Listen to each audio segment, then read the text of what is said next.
இன்னைக்கு 26ஆம் தேதி திங்கக்கிழமை. இன்னைக்கு பிள்ளைங்களுக்கு என்னென்ன லஞ்ச் பாக்ஸ் ரெசிபி அப்படிங்கிறத பார்த்துடலாம். இன்னைக்கு என்ன வச்சேன் அப்படின்னு பார்த்தீங்கன்னா, சுட சுட தக்காளி சோறு தான்.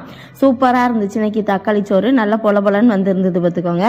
அதுக்கு காம்பினேஷனாக என்ன வச்சேன்னா, வாழைக்காய் கொஞ்சம் இருந்தது. அது வந்து ரொம்ப பெருசும் இல்லை, ரொம்ப குட்டியும் இல்லை, நார்மலாக இருந்துச்சு. அதனால நீல வாக்கில் வெட்டிட்டு வெறுமனே வத்தத்தூள், மஞ்சள் தூள், அதுக்கப்புறம் உப்பு இதெல்லாம் போட்டு நம்ம இந்த மீன் பொரிப்போம்ல அதே மாதிரி போட்டு பொரிச்சு எடுத்தாச்சு. அவ்வளவுதான் இன்னைக்கு. சரி, தக்காளி சோறு அந்த மாதிரிலாம் வச்சோம்னா நம்ம வந்து ஈஸியாக பிள்ளைங்க சாப்பிட்றதுக்கும் நல்லாயிருக்கும் அப்படின்னு சொல்லிட்டு, ஏன்னா டெய்லியுமே சோறு குழம்புன்னு வைக்கமா, அதனால் இன்றைக்கி இப்படி வச்சு கொஞ்சம் சிம்பிளாக முடிச்சிக்கலாம் அப்படின்னு சொல்லிட்டு வச்சாச்சு. அதுக்கப்புறமா ஸ்நாக்ஸுக்கு என்ன வச்சேன் அப்படின்னு பார்த்தீங்கன்னா, அவல் வரவு நம்மத்துக்கோங்க. அவல் வந்து இந்த சம்பா அவல் இருக்குல்ல, அது நல்லா கட்டியாக இருக்கும்ல, அந்த அவல். அதில் கொஞ்சம் நல்லா தண்ணியை ஊற்றி நல்லா பொதுமை வச்சிட்டோன்னா அப்படி பூ போல் வந்துடும்.